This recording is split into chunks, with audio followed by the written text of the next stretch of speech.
Hey, this is Marco, and in this video I'm going to show you how to add the snow effect on your Shopify store. Now, it's pretty easy and you only need to press one button, and to do that you need to go to Shopify App Store, and from there you want to type in snow.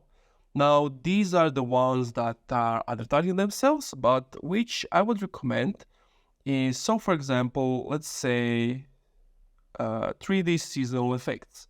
Now you have to log in to install it, but basically, depending on what holiday is it at the moment, you can choose that for your Shopify store.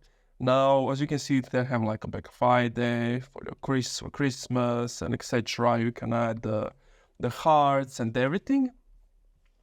This app is free to install, but you pay 20 cents per 100 unique impressions, or you just pay $5 a month, and it seems like you don't have to pay as you go, some type of plan. There are a lot to choose from. For example, we can choose the snow Christmas effect.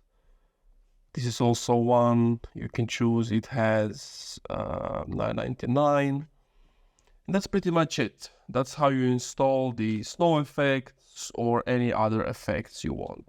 Thank you for watching this video. If you enjoyed, leave a like, comment, subscribe.